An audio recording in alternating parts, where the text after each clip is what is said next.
Hello, everybody. Welcome to our webinar. I think some participants are still joining, so we may have a few more minutes, a couple of more minutes until we have everybody in.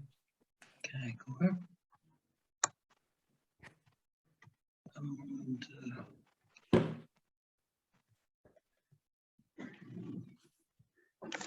Okay, but I think we are now there. Let me welcome you all to this very important topic. Let me remind you that you have a simultaneous translation. There is the interpretation button in the menu, and you can choose English or Spanish. Bienvenidos todos, pueden utilizar hello. Welcome everyone. You can use the button downstairs. There is a translation interpretation button, and you may choose English or Spanish as you wish. Yo voy a hablar en inglés inicialmente porque nuestros invitados de hoy todos hablan en inglés. So we've been preparing this webinar for some time now because we were really worried about all this new African, Caribbean, and Pacific EU agreement. So we have with us together to talk us about these challenges that we have ahead and how to counteract them from the political arena. And so let me introduce you to Sharon Slater. Some of you may already know her because we've done some other webinars with her last year. And she's the president of Family Watch International. She's a member of the board of directors of the Political Network for Values, and has been very active for many years in the United Nations. So I think I first met her in 2004, if I don't remember wrong. So it's already a long time ago. And I'm always amazed by the work she does in the United Nations. And she also chairs the UN Family Rights Caucus. And she's consultant to multiple UN member states, including Africa and OIC countries, on human sexuality, family policy issues, comprehensive sexuality education, and so on.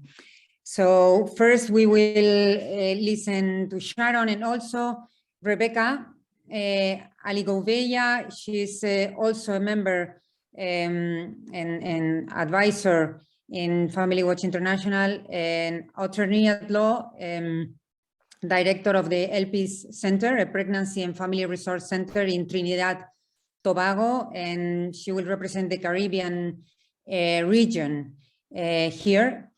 And then we wanted to invite also, so the main presentation will be done by Sharon, and then together with Rebecca. And then we will have, let's say like an answer or a comment or a statement after that by two members of parliament, Mr.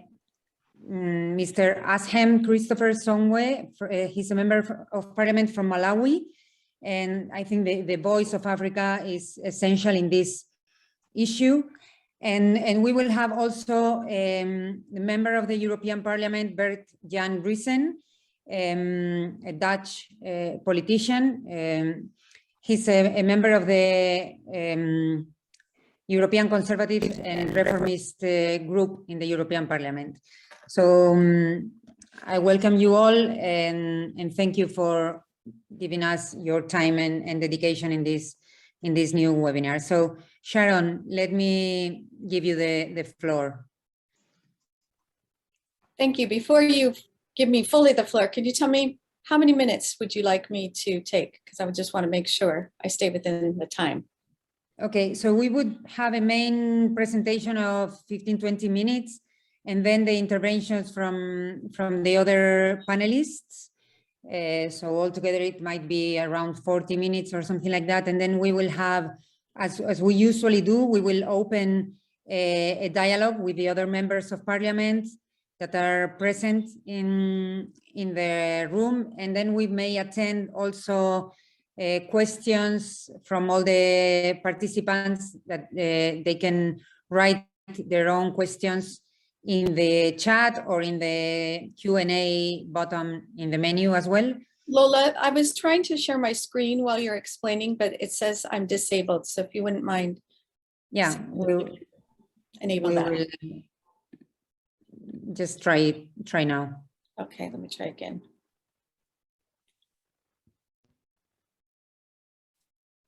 Okay, that works. Thank you.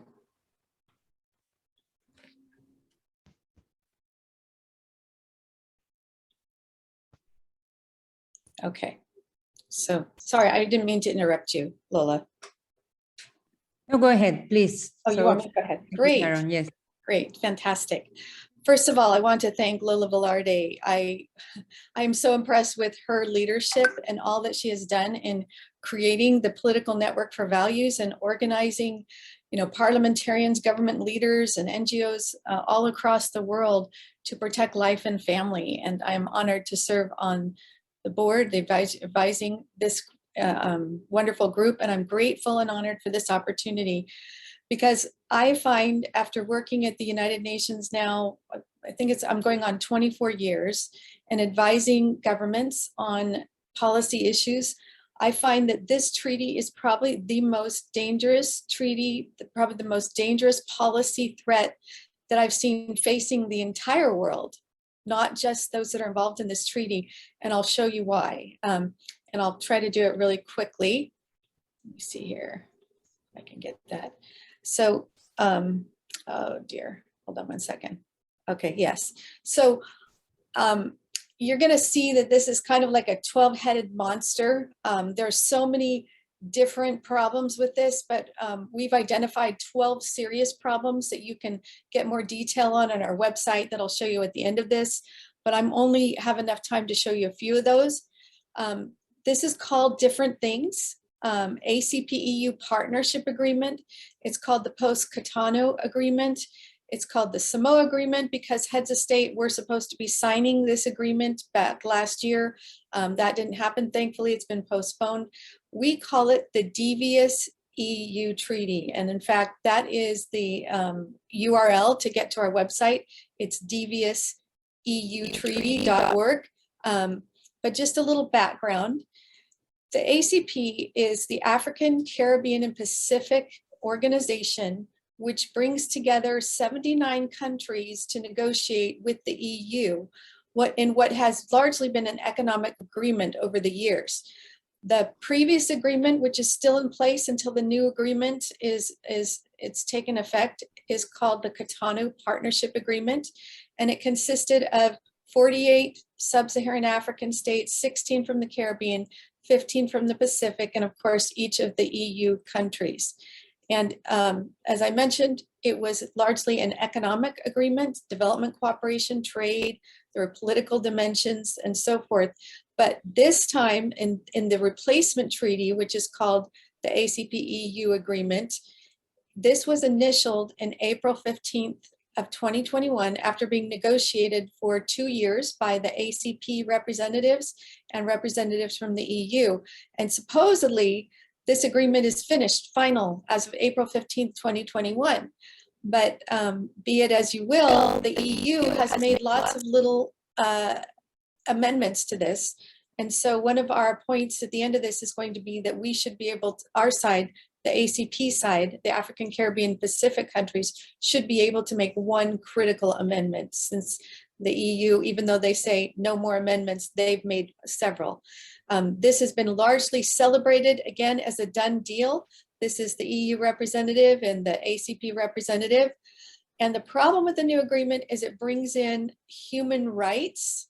There's over 100 references to human rights. And human rights in one of the provisions is called one of the essential parts of the agreement, along with, prevention of proliferation of mass weapons of destruction.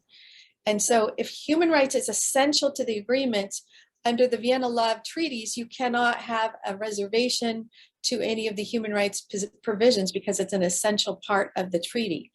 So the formal title, the long title, is Partnership Agreement between the European Union and its member states on the one part and members of the Organization of African, Caribbean, and Pacific States on the other part.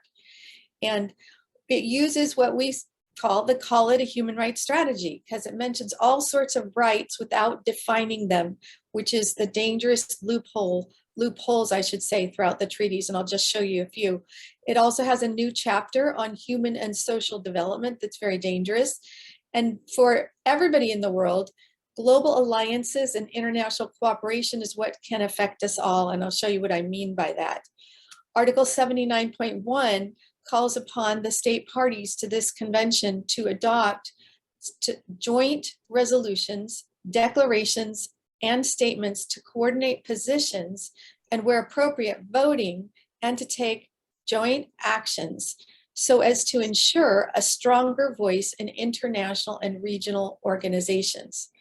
Now, just to interpret that a little bit, this would be a monopoly for the EU. If you counted all the EU states, and I'll show you the numbers in a minute, and all the ACP countries, in whatever venue they would be negotiating, this would be the largest coalition that's committed to adopting these joint resolutions and voting positions.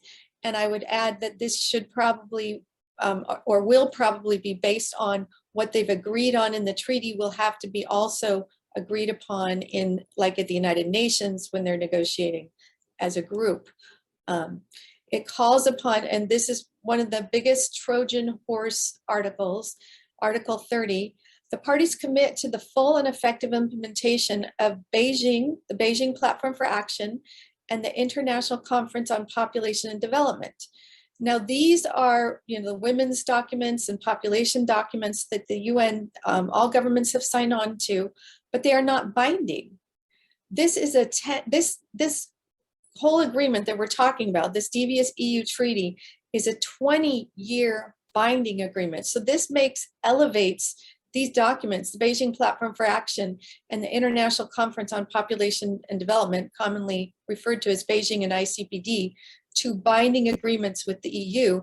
And not only that, nations are obligated to implement the outcomes of their review conferences, which there's multiple conferences, the Nairobi Summit, the 20th year review of ICPD, the 25th, that has all of the things that we fight day in and day out in policy venues across the world, legalization of prostitution, sexual orientation, gender identity, comprehensive sexuality education, you name it. It's in those outcome of the review conferences. Again, this would be a binding treaty with all these countries committed to also sexual and reproductive health and rights in this context. If SRHR, sexual and reproductive health and rights, is interpreted as in the context of the review conferences of ICPD in Beijing, this will bring in every controversial provision probably I've ever seen proposed at the United Nations and in other policy venues. It's all in those outcome documents. Big Trojan horse term, sexual and reproductive health. As we all know, that's the term used to bring in LGBT rights, abortion, sexual rights for youth, comprehensive sexuality education, you name it. If we could spend a whole webinar just on that one provision, because sexual and reproductive health is a compound word, sexual health and reproductive health. And if we just look at sexual health, the UN and all of these agencies that are part of the HRP, the World Health Organization, has defined sexual health in the context of human rights, which this is a treaty full of human rights related to sexual and reproductive health. And it defines sexual health to include access to contraception and abortion, pleasurable and safe sexual experiences. I'd like to know how the government can assure that, and the recognition of the diversity of sexual behavior and expression. It brings in the legalization or decriminalization of prostitution, legalized same-sex marriage as part of human rights, access to hormonal treatment, gender reassignment surgery, comprehensive sexuality education, it's saying, is crucial for sexual health. So again, if this calls for the implementation of sexual and reproductive health and rights, you've got that Trojan horse term. And it's not surprising that this document defines sexual health this way, Because if you go to the HRP website, the logo on the cover, you'll see the International Planned Parenthood Federation is part of this whole, writing of this document and this coalition. So Article 2, the party shall systematically promote a gender perspective and ensure that gender equality is mainstreamed across all policies. Yet gender is not defined as male and female only, which is another necessary amendment to this treaty to make it safe, because there's numerous references to gender. And someone, if we can mute whoever has we hear children are talking in the background. Thank you. Okay, so again, let's talk about the numbers here that are part of this agreement, this treaty, that they're supposed to vote together as a block in all the regional and international forums. You add them all up, that's 106 countries. Again, it's the majority of member states, and it will give them a monopoly. So the treaty also has 3 protocols that apply specifically to the 3 ACP regions: the African Regional Protocol, the Pacific Regional Protocol, and the Caribbean Regional Protocol. And if we just look at one element in the Caribbean Regional Protocol, the one element that I have highlighted at the bottom, it calls for effective implementation of the Montevideo Consensus on Population and Development. Again, this is a regional document that a number of Caribbean countries have reservations on or don't want to implement, but now it becomes a binding treaty with the EU. And here's just a few things. This was one of the reviews of ICPD, the ICPD plus 20. So this could be required by everybody, even though it's a regional document, because of the previous provision calling upon states to implement all the outcome documents of the review conferences of ICPD. But again, this has enabled persons to exercise their sexual rights. That's a term that's always rejected at the United Nations and in policymaking, because it's again, even a larger Trojan horse term than sexual and reproductive health, so that people can take free decisions on their sexuality and sexual orientation and gender identity. Very loaded. Urge a state to consider amending their laws relating to the voluntary termination of pregnancy, meaning abortion, enable persons to exercise their, that's a repeat, and then just one more, and of course, ensure comprehensive sexuality education programs. So let's just take a quick look into the African Regional Protocol, and the things that are here are pretty much in all 3 protocols. It calls for universal access to comprehensive sexual and reproductive health, information, and education. So what is that? Well, that is the new name that's been coined for comprehensive sexuality education by UN agencies. That's what they're using now, because that's the closest language they could get to it in the UN Sustainable Development Goals.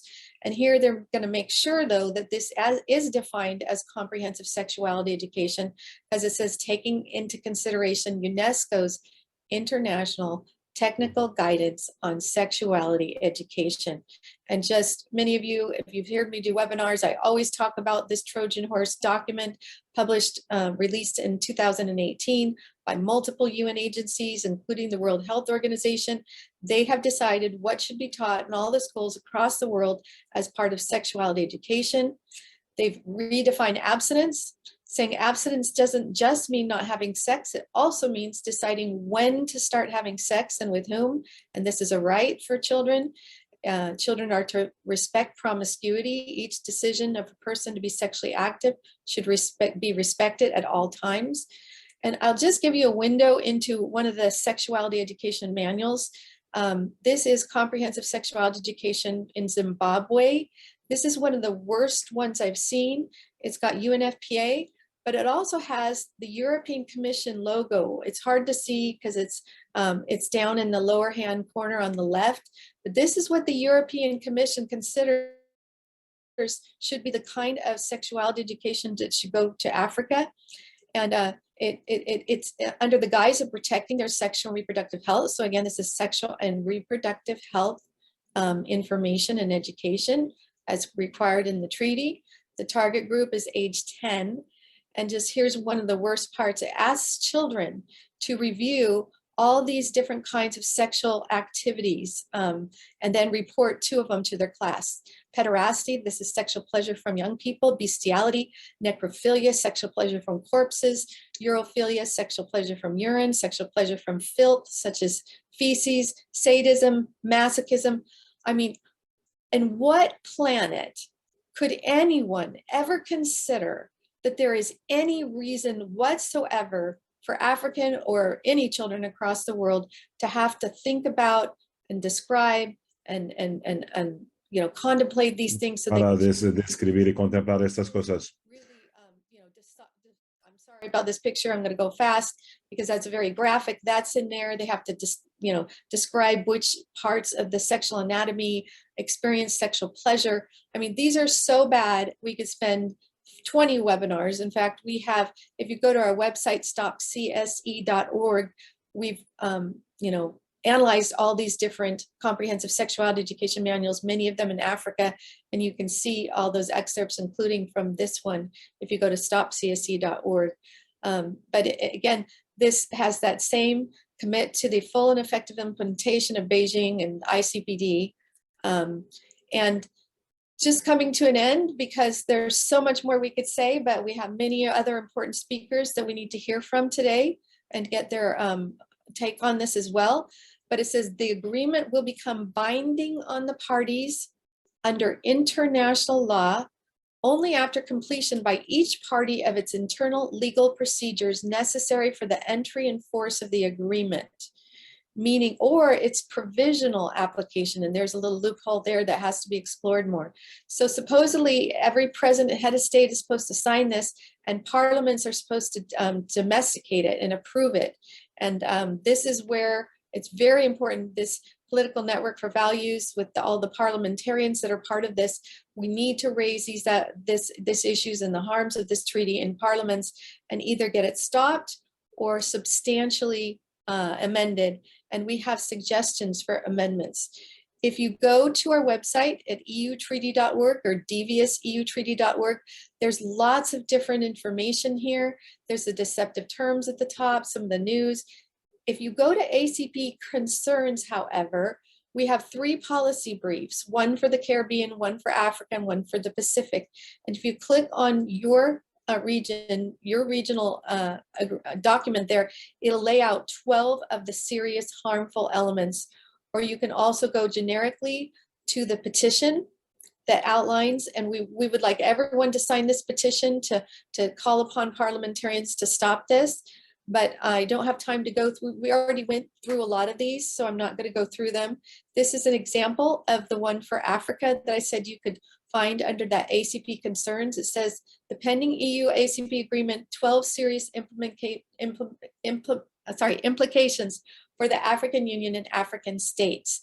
And this is very important for you to review this kind of document that's there for each of your regions.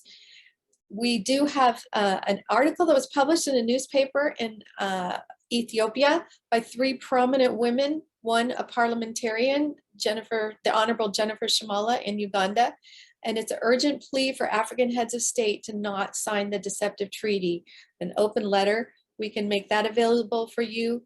And let me see, I think that's the end of what I have. We would strongly encourage you, just going back to this website, to read everything you can. If you click on about the treaty, we have the actual wording to the treaty. We have the timeline for the treaty. If you click on the webinar, you can get a full webinar on it, which will be myself giving something similar to what I'm giving now, but much longer and more in depth. And again, thank you so much for this opportunity. This is the biggest threat that I have ever seen for the whole world, again, because it commits all of these countries to vote the same, and they will have a monopoly on all the policies everywhere if they all vote on the issues according to this treaty. We are in deep trouble if these countries are to implement the provisions in here. I've just scratched the surface. This is one of the greatest threats to children and families worldwide. So thank you. Thank you so much, Sharon, for exposing the truth behind these documents, because the truth is always hidden. I think they use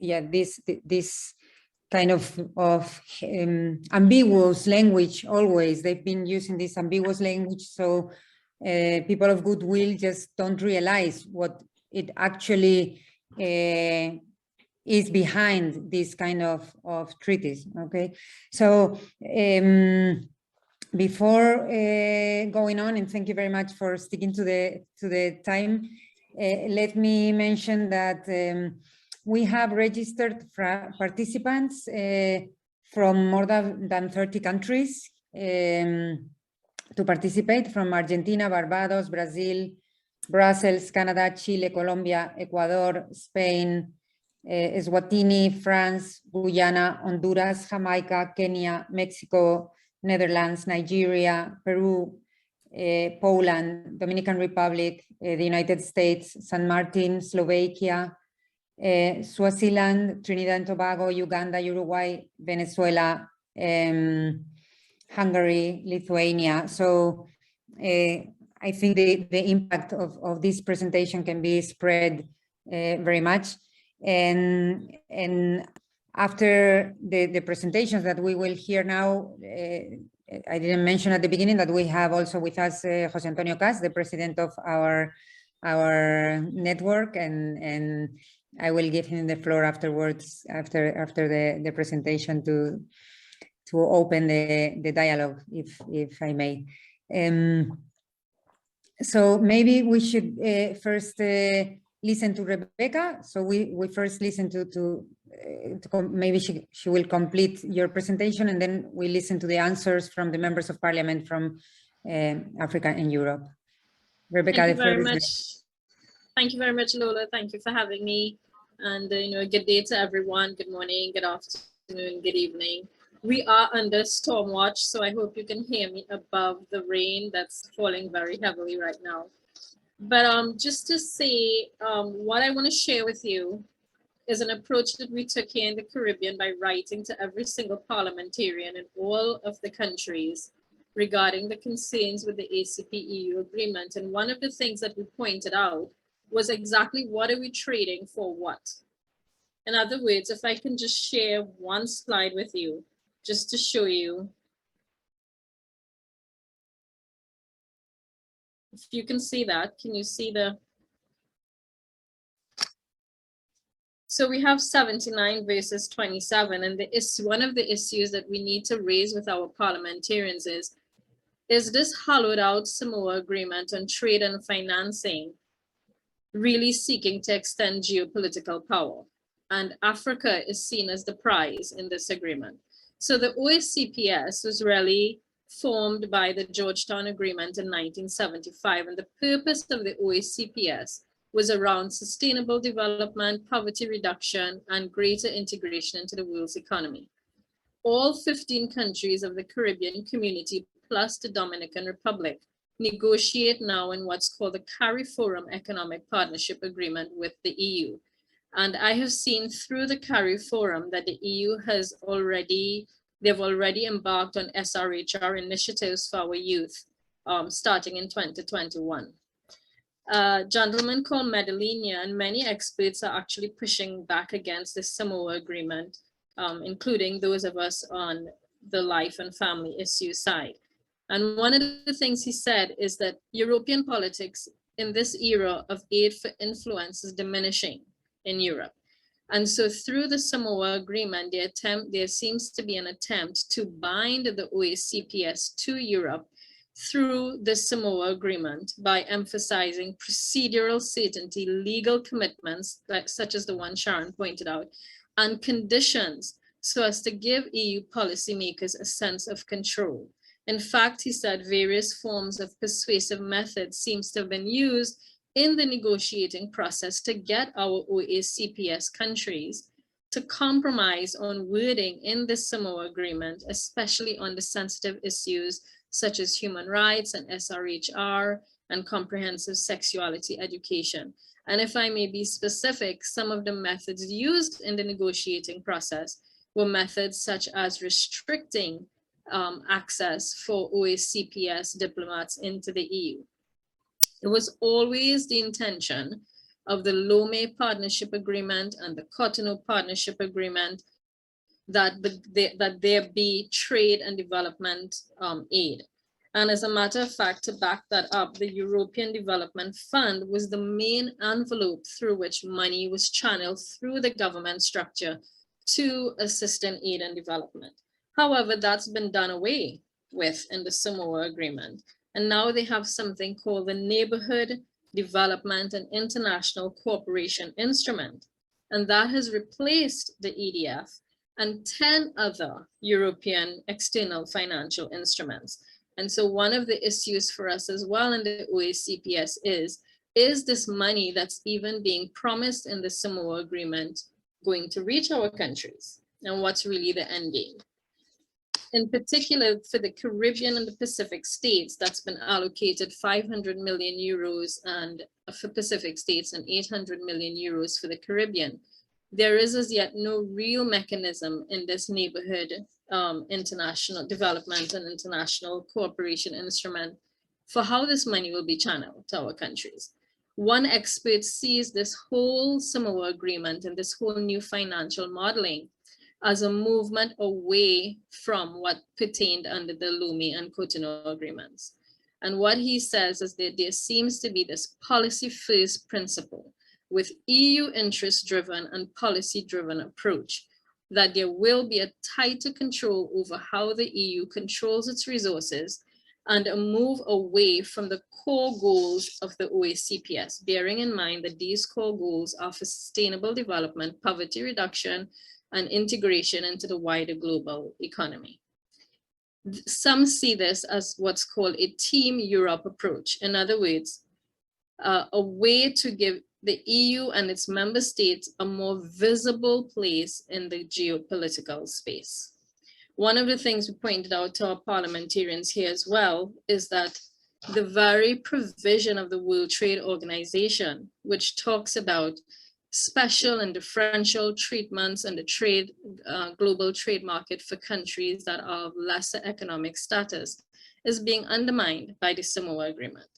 Dr. Len Ishmael even delved into the main contentions in the Samoa Agreement, and I'll just call them out quickly. Sharon talked about some of them: the human rights issues, sexual and reproductive health and rights, rule of law and justice issues, human and citizen security issues, the jurisdiction of the International Criminal Court, migration issues, international business and financial services, and the whole funding of the Samoa Agreement. In other words, how is some of the funding machinery going to work? Who's going to fund the OACPS Secretariat? This Samoa Agreement is quite problematic. And part of the appeal for the EU clearly is the size of the OACPS, which you can see on this map, 79 versus 27. The EU seems to clearly be adopting a narrative of geopolitical power and of equal partnership, and hence the driving of these changes in values, norms and traditions for countries that would not ordinarily adopt positions on liberalizing abortion laws or comprehensive sexuality education or gender ideology. So what are some of the things that you can do? I believe that one of the efforts would be to put more funding into civil society groups to push for liberalized agendas that the grassroots aren't ready for. And I think in exchange, we need to build a stronger civil society presence. We need to communicate with our parliamentarians regarding the weaknesses in this Samoa Agreement, the weaknesses in funding, the structural complexity of this agreement. I mean, we didn't even go into that, but it's quite a gymnastic feat what they want to do in this agreement structurally. And we need to emphasize to our governments the sovereignty of our countries, our ability to make our own laws and our own policies in favor of our citizens, protecting the preborn, protecting our vulnerable citizens. We need to be able to build our capacity to offer to our own governments real solutions for safeguarding our own people within our borders. For instance, I'll tell you, in the Caribbean, only 3 countries have liberalized abortion over the decades. And even where it has been liberalized, decriminalized, the uptake is not in large numbers. And so it says something about the cultural values, norms, and traditions that are on the ground in many of the OACPS countries. And so we have got to hold the line on this, and we've got to communicate and dialogue and pressure our governments to be very careful about what it enters into in the Samoa Agreement. So thank you for your time. Thank you very much, Rebecca.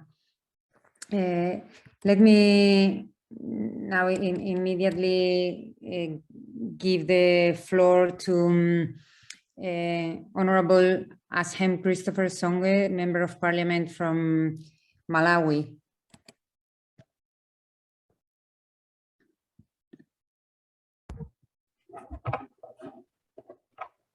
Hello and good evening from Malawi.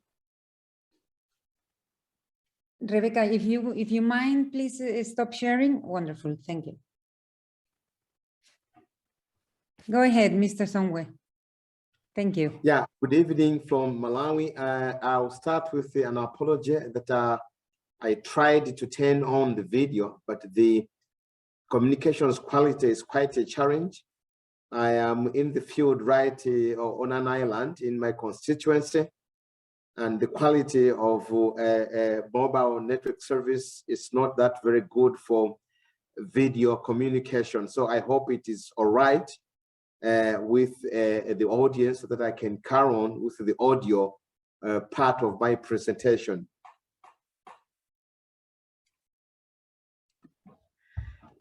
I will speak from the position of a member of parliament who is also head of delegation to the African, Caribbean, Pacific, EU Joint Parliamentary Assembly.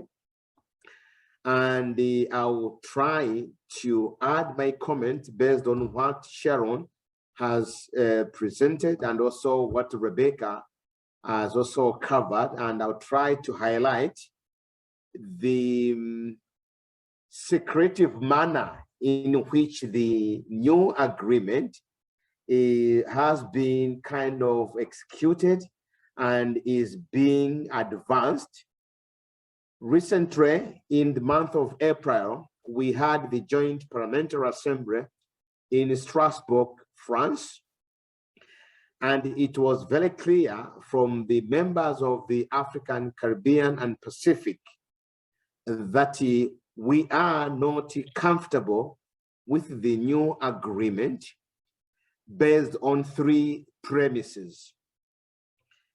The first premise is the fact that the exact text of the agreement has not been made available to the lawmakers of the ACP Parliamentary Assembly.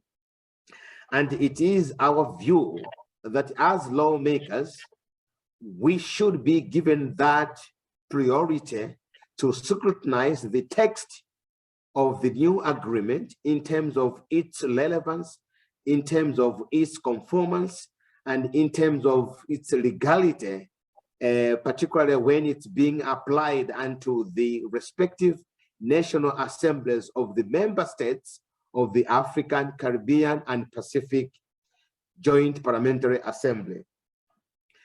Because it's our view that at the end of it all, if we have to ratify that kind of agreement, it should be a reflection of what the national assemblies have also weighed in and given their approval on the same.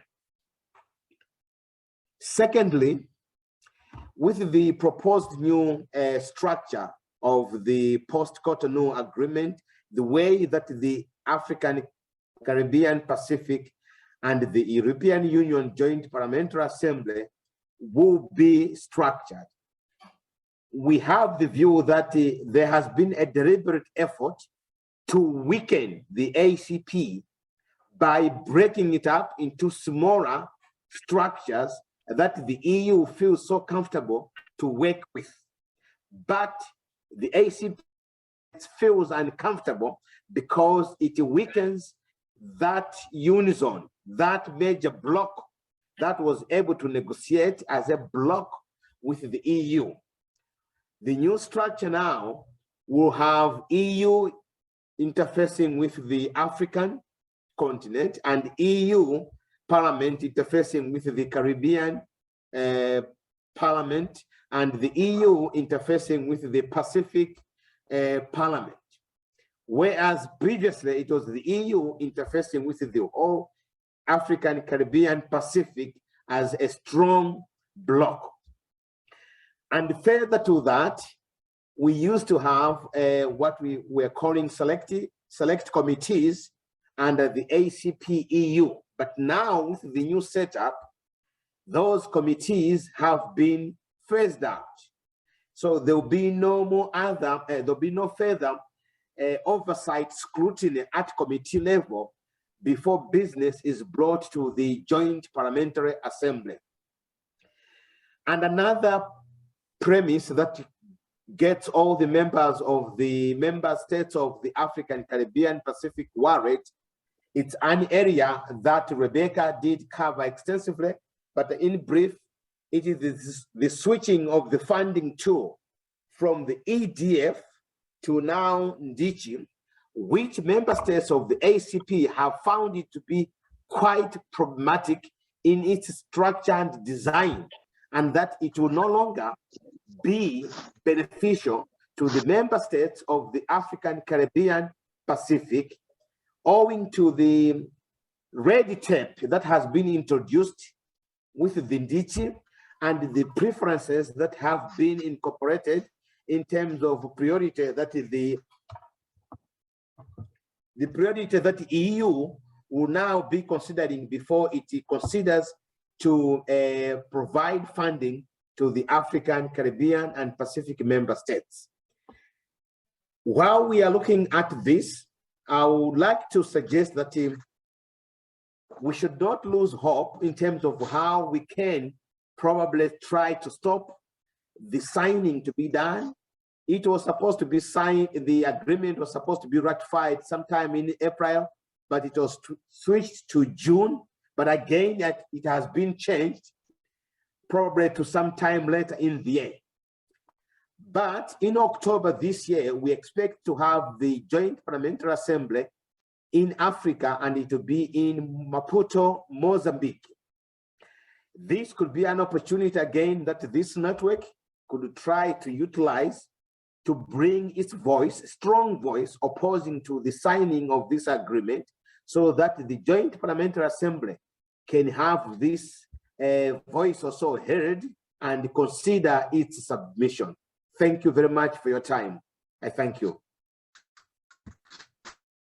Thank you so much for your input, for your so interesting insights in this situation where you don't have of this lack of transparency, which is unbelievable. And let me finally, before opening the dialogue, give the floor to Mr. Bert Jan Ruyssen, member of the European Parliament from the Netherlands. Thank you very much. Thank you for inviting me to today's webinar on the hidden challenges of the new agreement between the EU and the ACP. Some NGOs approached me in 2021 with their concerns about the text of the new post-Cotonou partnership agreement. And in all honesty, I was not completely surprised. Because within the European Parliament, we find a substantial left liberal majority that has totally opposite views on life and ethics compared to our Christian values. Time and time again, this majority succeeds in putting controversial issues on our Parliament's agenda. Most notably when it comes to the so-called abortion rights inside and outside Europe. And when it comes to the African countries or development assistance, most reports or resolutions of the Parliament put emphasis on a wide range of sexual and reproductive rights. Although the European Parliament did not have a legislative role regarding the new partnership agreement, in its advisory role, it did adopt non-binding resolutions during the negotiation process. And these resolutions may have had an impact on the final text, despite these are matters of national competence instead of European competence. We thought this as well with the adoption of the new financial neighborhood development and international cooperation instrument. Neither in the initial text from the Commission nor in the initial Council, so the Member States' position, reference were made to sexual and reproductive rights in relation to the development assistance, but because the Parliament put emphasis on it in its position, it ended up in the final text. Therefore, I was not surprised. Nevertheless, I am concerned, and with me, many of my colleagues in the European Parliament. Over the past years, we formed a working group of like-minded members of Parliament who meet regularly to discuss issues regarding human dignity, ethics, and family values.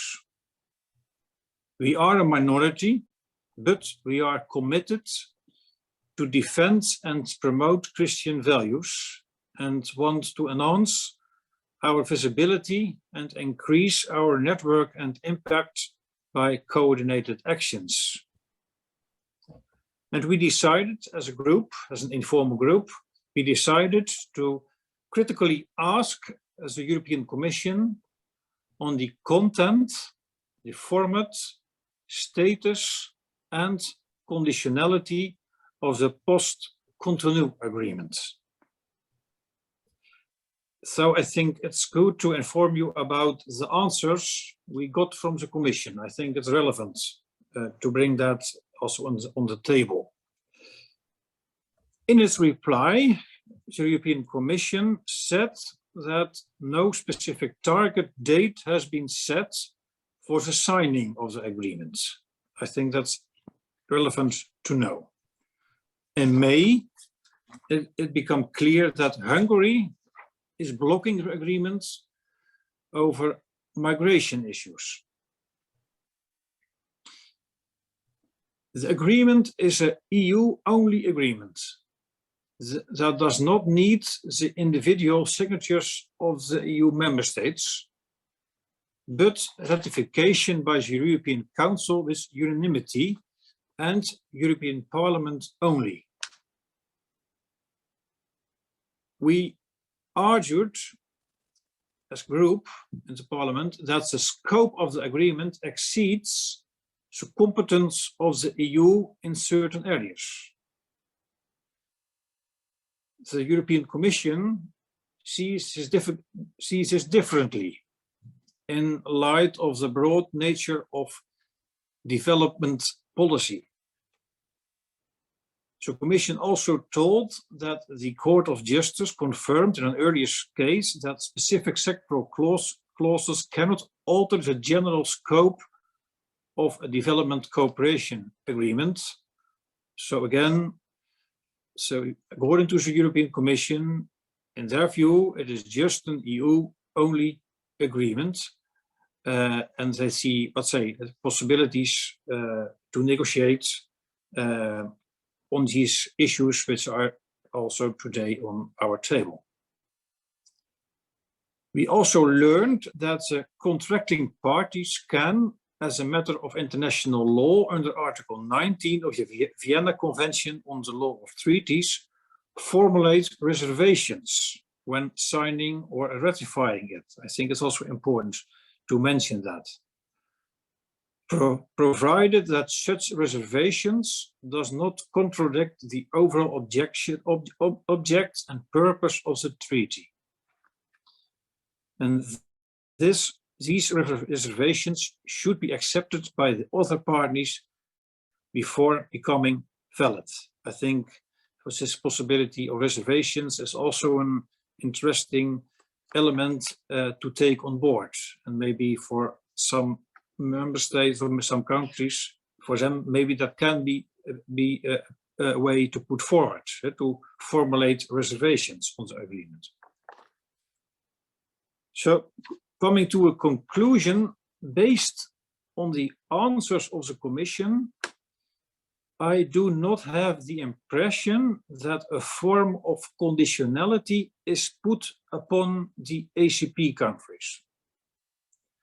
In other words, if case countries have difficulties with the implementation of certain aspects of the agreement, such as those related to sexual and reproductive rights, on comprehensive sexuality education, it would not mean the EU will withhold development funds. Once the agreement is signed, we need, of course, to keep an eye on the implementation and stay on alert in case some countries encounter difficulties in this regard. So this is what I would like to stress and to underline. I see risks, yes, indeed, and indeed there are big problematic parts in the agreement. I fully agree, but when I listen to the Commission and see their answers, I have the idea, but it's difficult to give guarantees, but I have the idea that in the end, this will not become, let's say, a kind of a real strict conditionality in the treaty as such. But indeed, we have to be alert on that. I agree. Thanks. This is what I would like to share with you. Thanks a lot. Thank you very much, Bert. And well, I think it is essential to really know what is the treaty about, to really know about the threats, all the hidden ideological content that is there, and ask all those that can help members of parliament or states to highlight these threats, to express their reservations to the document, and also civil society leaders that are here with us to ask their own governments, their own members of parliament. And Sharon has provided us with with a lot of specific proposals, texts, and documents that can help us in this regard. So let me now open a colloquium. I have seen with us, apart from José Antonio Cast, who, as I already mentioned, he's the founder of Acción Republicana and from the Republican Party. He has been presidential candidate very recently. He won the first round of the elections in Chile, and we are honored to have him as president of the Political Network for Values. And I will immediately ask him to open the dialogue. Then we have with us Leo van Dusburg. He's the director for European and Policy Affairs of the European Christian Political Movement from the Netherlands. And Leo has already asked me also for some time for a statement that he wants to make in the dialogue. We have María del Rosario Guerra, member of Senate from Colombia, Ana Zaborska, member of Parliament from Slovakia, Javier Puente, member of Senate from Spain, Pelegrín Castillo, he's vice president of the party, El Partido Nacional Progresista from Dominican Republic, Lucy Akelo, a member of Parliament from Uganda, Angela Vidal, Secretary of State from for the Family from Brazil. I think Angela had to leave recently. She excused her in the chat. Egidius Vareikis from the Foreign Affairs Ministry from Lithuania. And if there is any other member of parliament that has joined with the general link and wants to speak, please just let me know, and we will make you a panelist and give you the floor with voice and video. So, José Antonio, adelante. I only want to thank everyone. Puedes for hablar en the- español si quieres, porque tenemos la traducción simultánea. Bueno. You are allowed to speak Spanish. Yes, so much better. I would like to thank every participant, especially the Political Network for Values team, Lola, Diego, Elena, Carolina. All of them carried out some incredible work, and I would like to thank for them. And I would also like to thank Sharon, Rebecca, Ashton, and Bert, because this work shows once more how the radical left and the radical ideology uses any tool, any treatment, any legislation in order to introduce via this Trojan horse their concept disguised as economic cooperation. And I would like to show what Asham also said, that he has no Wi-Fi quality, he has no internet, but they want to promote gender ideology and other norms in their country, which is not maybe the first and foremost main priority. So thank you to everyone for their extraordinary work. We continue together. And we need to turn to civil society via social media, via personal links, and very often the popular religiousness is very important, because this is how we can recruit and touch very many people who can become aware of the dangers. So thank you very much once more, and we keep on working. Thank you, José Antonio. Let me first give the floor to Leo van der Sberg from the Netherlands. Yeah, thank you very much for this. First of all, And then Pellegrin Castillo later on has asked also for the word. Sorry. Thank you so much for organizing this important conference, and also for all the presentation. Also, what I would like to express is a little bit more seeing this, what the answers of the European Commission to several questions, what we concretely could do, or what kind of next steps we could do.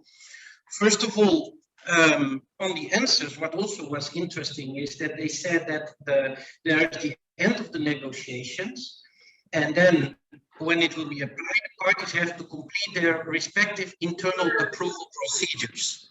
So in this case, I think it is important also for the national parliaments to be very aware about this. And that's also one question that I have to the Member of Parliament for Malawi. I was also wondering if the Pan-African Parliament is involved in this issue, and if so, how, and if not, what are the blockades for that? Secondly, I saw that that there is about sexual reproductive health and rights is not an EU competence, as Mr. Huijsen mentioned. It has several been confirmed. The European Commission tried to justify it that they are supporting the ICCPD program on sustainable development goals. However, this is not a hard law, so the question is still what can be done in order to focus on the way that this is not an EU competence. Further, there was a question that if the scope has been changed and it's not a trade agreement, but why is it then not a mixed competence agreement, which will say that it needs to be ratified for every member state separately? And then they refer to the answer to that they negotiating the directives adopted by the Council in June 2018. However, it could be that they negotiate a certain direction and that other issues came inside, like the sexual reproductive health and rights. So it is maybe good to see also like how did these issues came into this report, and if so, if this is still in line that it's still a general agreement, or this should be a mixed competence agreement. And they also, about the broadening of their development, they focus on a certain case in court, in the European Court of Justice, that probably has an enlargement, that gave them a possibility to enlargement their development involvement. And I think that we should look in that as well.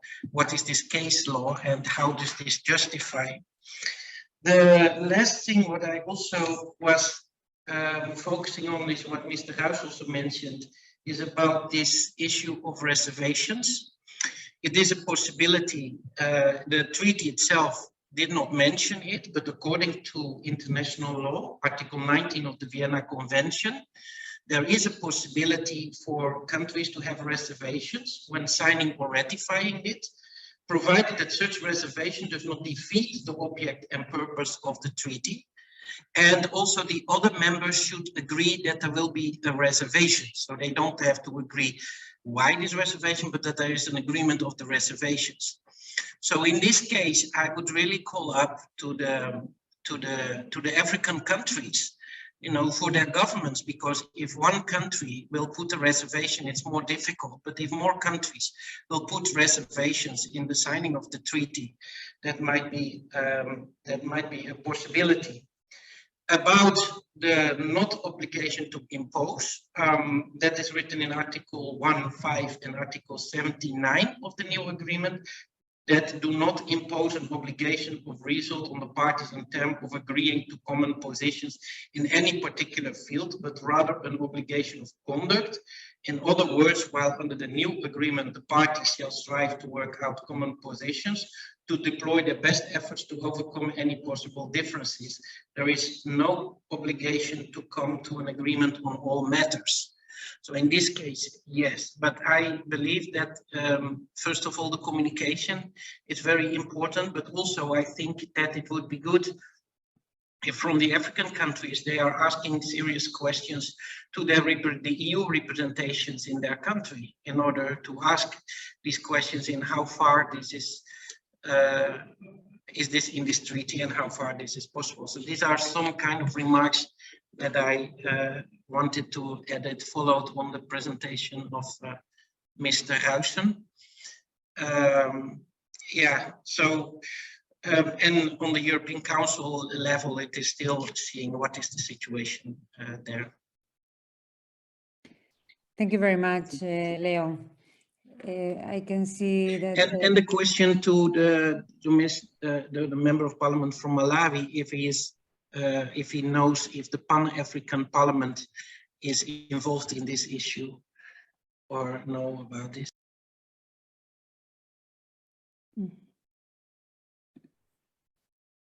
So let me then give the floor.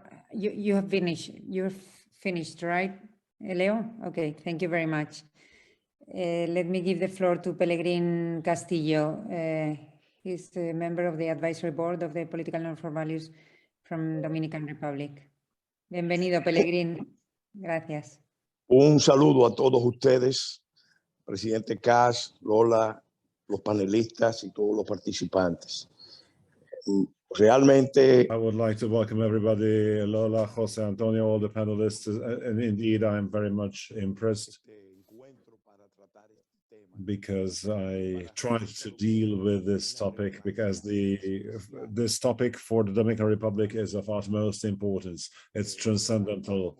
And I would like to relate that when the Dominican Republic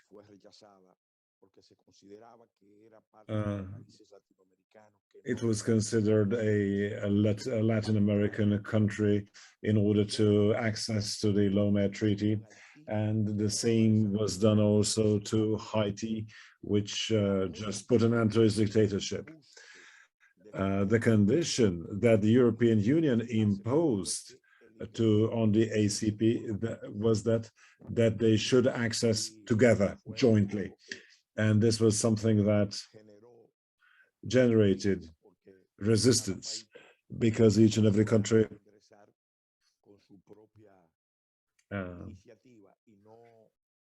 should have joined via own initiative and not by imposition. What happened during time? The European Union, the US, and international organizations have made use of all kinds of tools, soft instruments, wordings, in order to impose a Dominican solution to the problems. And there is a very important dimension to this question, which the President of the Republic is denouncing together with the chancellors and all the affected sectors, all the affected fields. That within all this crisis, the international community not only abandoned Haiti, but also sees it as generating chaos, extreme violence, fostering internal and external powers. And the general impression in the Dominican Republic is that the will is to create a huge exodus from Haiti towards the Dominican Republic. So this is in terms of what is being discussed about this treaty, because the hospitals in the Dominican Republic are handling all the more Haitian people who come to the Dominican Republic, while in Haiti they don't have access to such services. Growth percentage, population growth percentage is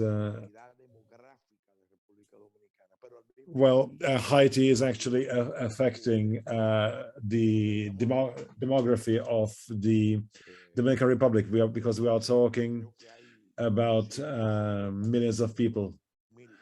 I think in Chile we have 200 to 300,000 Haitians. Here in the Dominican Republic, the number exceeds 1.5 million. It's close to 2 million, and it's a small island. And the implications of these policies so in terms of political demographical control, so implications are huge. It is not clear if this attack on the demographical composition of the Dominican Republic continues. Question whether the Dominican Republic can have a right to its own development.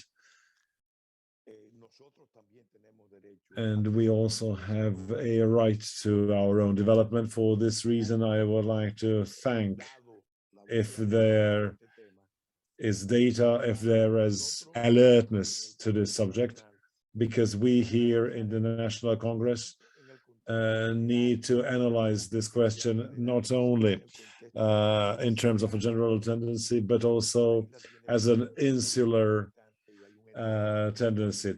There are 23 million people living there, and a huge loss of balance. It's huge. Two nations, Haitian, a very historical one, which deserves a better future, and the Dominican nation, which is even older, the oldest of the Americas, and which also has the right to its own development.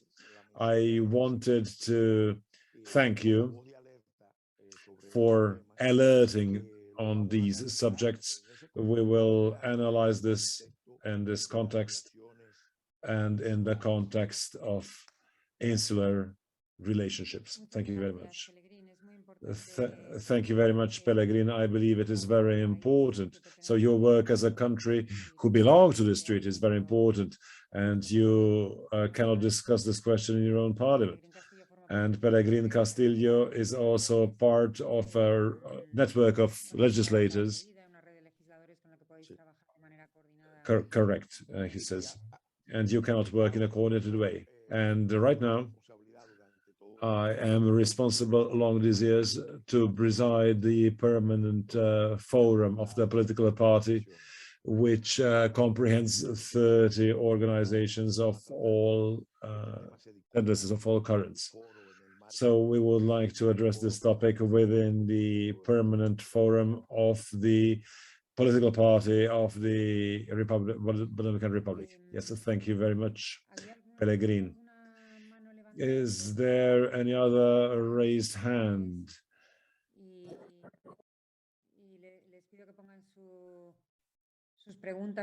So please do ask your questions in the chat so that we can answer them in the Q&A session. Leo van Deusberg, there is a question that you clarified about the obligation. So to what degree the signature of the agreement is an obligation to sign all of it, or are there any aspects which are not of an obligatory character? Maybe this is worth clarifying. Thank you very much for the question. What I understood from the answers that the European Commission gave is that there is an obligation to sign, but there is a possibility to have reservations. So as long as that it does not defeat the object and purpose of the treaty.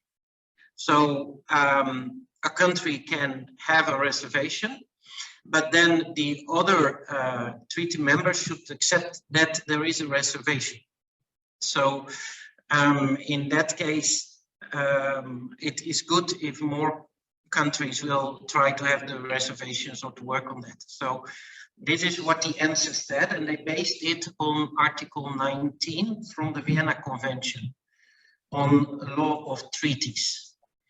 As I understand is that in the treaty itself, there is not a possibility written for reservations, but the Commission in their answers wrote that within the international law, a country can put reservations. So it's based on this.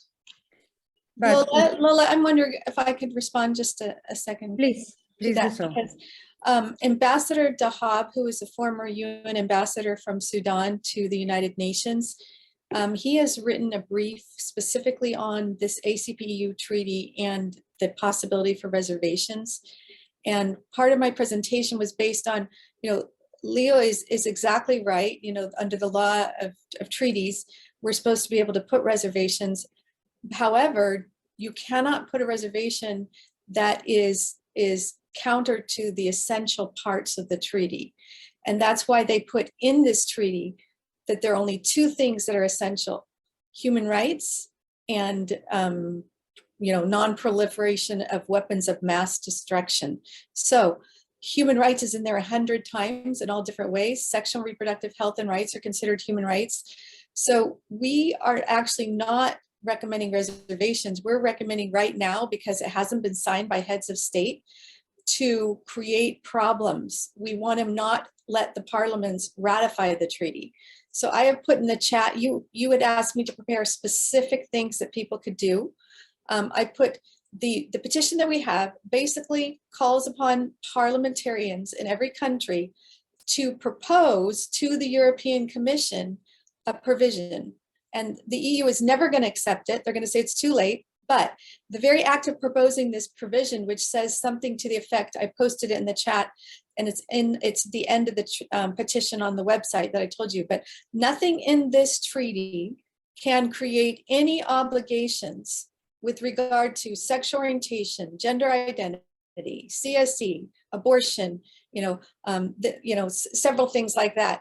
We are hoping to use that as a tool, that ask of the European Commission, because their response in not allowing that will show that those things are actually in the treaty. We have documentation that the European Parliament even passed a resolution saying that sexual orientation must be in the treaty. They passed another resolution that, because they couldn't get it directly mentioned, they had said even just the non-discrimination clauses all throughout it should encompass sexual orientation and gender identity. So it is our opinion that while reservations could be a last ditch effort, and in UN negotiations is always like the fallback, kind of like to us, it's a weak position, because reservations are challenged, they have to be accepted by everybody. There's that provision that says that they can't be at the heart of the treaty. So we want to create, since it hasn't been adopted, we want parliamentarians to make a lot of noise. We heard from the European Member of Parliament, Bert, and he led the effort to have European members of Parliament ask questions of the Commission, kind of got-you questions. At the end of the brief I posted that explains the 12 serious problems, it has a list of 7 questions the government should ask, like ask them directly. What are the outcome documents we're required to implement under this treaty? Ask them directly, will sexual and reproductive health encompass abortion? You know, does this reference to sexual and reproductive health information, taking into account the international guidelines on sexuality education, you know, create any obligations for CSE? You know, there's questions that need to be answered before parliamentarians can ratify this treaty. So we have a number of actions that could be done right now, you know, before the signing. Yes, if countries get to the signing and it actually really happens, reservations should be done, but according to the brief that was done by the former ambassador from Sudan, he believes that they will be invalidated because, again, human rights are essential to the treaty. So there can be fights over that, you know, moving forward. I believe there is one thing that we should take care, because the European Commission, our reference is to the negotiating directive as adopted by the Council in June 2018. The question is, in how far was this also included, the sexual and reproductive health and rights in that time in 2018?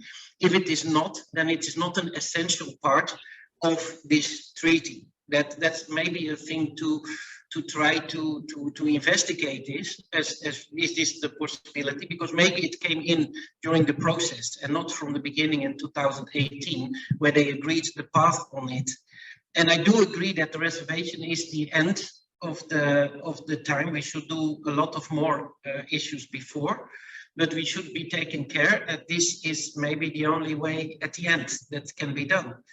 And yeah, and to try this. So yes, I do agree on this and these issues, but I also believe that it's very important that the African and the Pacific countries also put their concerns into the, how do you call it, to the EU representation in these countries as well, because it is important that more and more signals are given that there are different opinions about this. The same is with this CSE, this comprehensive sexual education that they put on it, and that they also based on the UN development goals and on the European consensus on development, which is actually the European answer on how they want to deal with the sustainable development goals.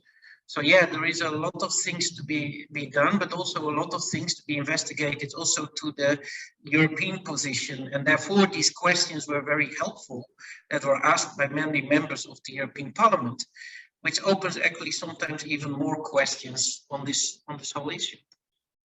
Yes, it should be noted that this was signed or initialized, you should say, and they said, well, it's not, there's little details that have to be refined. It's not the full text. This was April of 2021. And it should be noted that the European Parliament in June, just right after that, passed the resolution on sexual and reproductive health and rights in the European Union and defined SRHR to encompass sexual orientation, gender identity, comprehensive sexuality education. And so they've already created their definition. There's also what they created, the funding mechanism for this moving forward. It's called the INDICE. That's the acronym. That actually says in it that all funding must be done with respect for sexual and reproductive health and rights, and you know that creates the funding mechanism.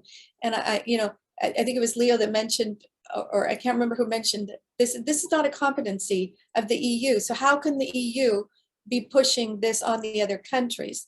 I also want to bring up the fact that and the Honorable Songwe, he's on the delegation from Malawi to the Joint Parliamentary Assembly that this treaty creates. The Joint Parliamentary Assembly is to bring together all these parliamentarians from all these countries and actually the EU has said this is where we can pressure them on sexual orientation and gender identity, is in this parliamentary assembly.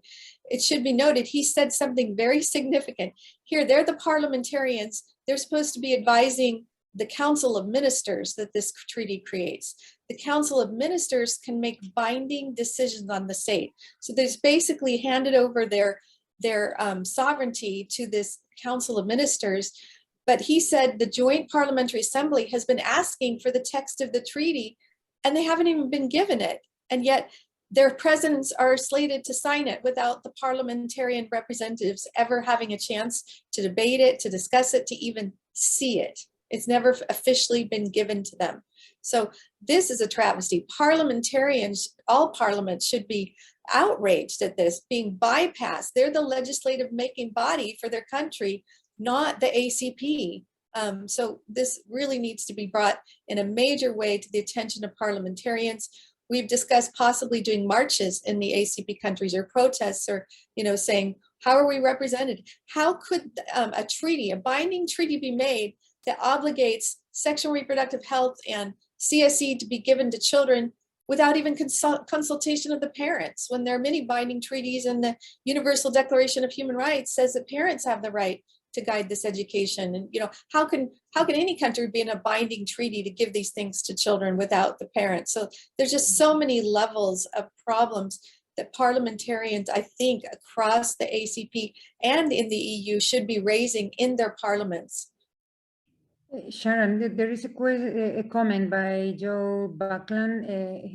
I will give him voice. He's joining us as an assistant, but it's regarding what to do with the members of parliament. So let's see if it is possible. Okay. Let me see if I can see the question. I'll pull it up. Okay, what is the recommended approach going forward? You have a voice. Yeah, to get the attention of joint parliamentary representatives from ACP countries. In Jamaica, we've already co-signed multiple letters to our Foreign Affairs Ministry. Yeah, we have been really grateful for what people have already been doing in the African and Caribbean countries. We have a big hole. We have not had a lot of action in the Pacific countries. So if you represent a Pacific country or have an NGO or a government position, or please contact us. But the joint parliamentary representatives, I believe the Honorable Songwe, who we're working with from Malawi, he is going to help organize a presentation similar to what we did today to help them understand the problems in the treaty, so that they can officially bring up some of these questions and problems and we want to create, all sorts of roadblocks and problems within before it is even signed with Parliament. So we're hoping that he can help us identify. He's already identified some within the Joint Parliamentary Assembly, people who are assigned from their countries to be a part of that body. And we're hoping to kind of infiltrate and just educate, because the biggest thing is just education, because all of these words are deceptive. Like if you do a search in the treaty for sexual orientation and gender identity, you won't find it. You just search for abortion or comprehensive sexuality education, but you will find it in many of the documents that they're required to implement, and many of the terms, and that's why it's so deceptive. Yeah, this is important, that all these things are hidden. Yes. You need to know where they are hidden to find them. That's the tricky And that's part. why it's important to read the petition that we have, because it has the 12 whereases that are the main things that are hidden. And I'll just add one more thing. It obligates these countries to cooperate with the Human Rights Council and all of the human rights mechanisms. Just that one thing is such a Trojan horse. The human rights mechanisms include the UN independent expert on sexual orientation. And, he's saying you have to legalize same-sex marriage and ban therapy. And you've got the radical new expert on the right to health, who's a former abortionist, podcast on sexual pleasure and promoting the legalization of prostitution as a part of the right to health. You've got the UN committees. I mean, we could do a whole webinar on that. In fact, if you go to our website at familywatch.org and click on our webinars, we do have webinars that go into in depth about the human rights system and its corruption and what they're promoting. It's just so many levels that I think we have so many levels of entry that if we can just get parliamentarians to speak up send official communications in the Joint Parliamentary Assembly, bring up all these concerns. I think we can, at a minimum, raise great awareness of the harms of all these things, and at a maximum have a miraculous opposition from a number of countries. Let's say a parliament passes a resolution saying we can't join this unless this safeguard is put in the treaty, the paragraph that says nothing in this treaty shall include this and this and this. And then if the European Parliament says no, what does that mean? That means they intend to have those things in the treaty, right? So you raise a lot of public awareness by using that paragraph as a tool or something very similar to it. There is also a comment by Jigs Willemsloof. I gave him also the voice if you wish, use, but or you can read it, Sharon. Yeah, I see he's talking about, well, maybe we use these tactics, but then after the treaty is ratified, then we put some thumb screws later on. Well, I don't even want to go there yet, right? We want to, there's time, we've been given a gift that this hasn't been signed yet. And I think all of our efforts should go on creating huge opposition within parliaments, and find government officials too that might be on our side, get these communications, multiple communications going into the European Commission, get them to mandate that they're representatives to the Joint Parliamentary Assembly, which is meeting. This is important in Maputo in August, as the Honorable Songwe said. We need people lobbying there. We need everybody in Maputo. We've had great success sending our Africa team to, for example, there was a big meeting in, I can think it was in Kigali, where the EU and the AU were having their big meeting and an outcome document, and they just sat in the hotel and met people and got them all upset about the reference to SRHR, and that was removed and wasn't put in the final outcome document. So a lot could be done. If anybody is interested in coming to Maputo in August, we'll get the dates. We'd love to have a team of people just educating. It's educate, educate, educate is a way to stop this. Yes, thank you. I think we have to come to an end now, and so let me encourage everybody to do whatever. There is also a comment in the chat about the importance of civil society, of course, and religious leaders, of course. I know that Sharon has put together a big team with different areas like the youth, other communication, religious leader or civil society leaders. So this action that we are having here is mainly addressed to members of parliament and the parliamentary action and how it can be done. But the help of the civil Lola, quickly, I'm so glad you mentioned that. We would like to invite every member of parliament on this call to join that action team if they're interested. We have a WhatsApp group that's going on. If anybody wants to be a part of the broader WhatsApp group, or anybody wants to be involved in the communications, the memes and videos that mainly the younger people are creating, we would love you to join any of those action teams. Okay, how can we do that, Sharon? I think they would need to, the best way to do that would be to send me a WhatsApp message or Lola on WhatsApp, so that we can then just add them to the group and have them say, I'm interested in joining the parliamentary group, or I just want to be in the general group that's, discussing strategies, or I want to be in the messaging group. And I just thought I just forgot what the third group was. What was the third group, Lola? There are like 5 or 6 groups, different ones, but we can send an email out to everybody on this call. Can't we, Lola? Yes. And list the committees and give them a more formal way for how they can participate. Okay, I will ask Elena Morales, because we always send a follow-up email and a thankful email and so on, so we can include there the links to the action team. Okay. Okay. So thank you all very much. We have to leave and finish now. Thank you very much, Sharon. Thank you so much to Rebecca and to our members of parliament. Bert Jan Riesen and Ashem Christopher Songe, thank you so much for your inputs and all the members that have participated in the colloquium. And please, let's stay in touch. And those of you that want to get more involved in this action group regarding this specific treaty, please let us know, and we will send you some information in the follow-up email. So, thank you. Thank you, Lola. Bye-bye.